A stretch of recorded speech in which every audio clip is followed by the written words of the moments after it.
Korang ada masalah macam aku tak? Bila korang nak guna mouse korang tu, dia punya cursor macam tak berapa nak sharp kan pergerakan dia dengan mouse korang. Yes, jawapan ni korang kena ada mousepad kat korang punya meja tu supaya mouse korang pergerakan cursor tu nampak smooth.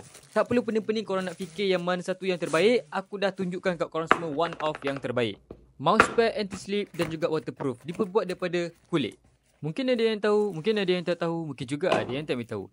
Dia merupakan portable design.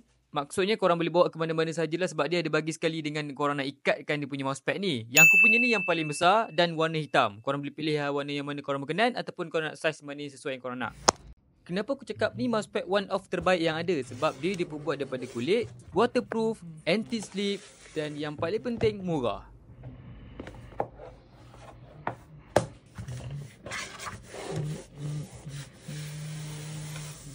Pergerakan cursor mouse aku lebih smooth berbanding dengan aku tak pakai mousepad ni. Yang paling penting dia boleh protect kat bahagian bawah mouse korang tu dan juga apa-apa gadget yang korang letak atas meja tu. Tak adalah tercalar nanti.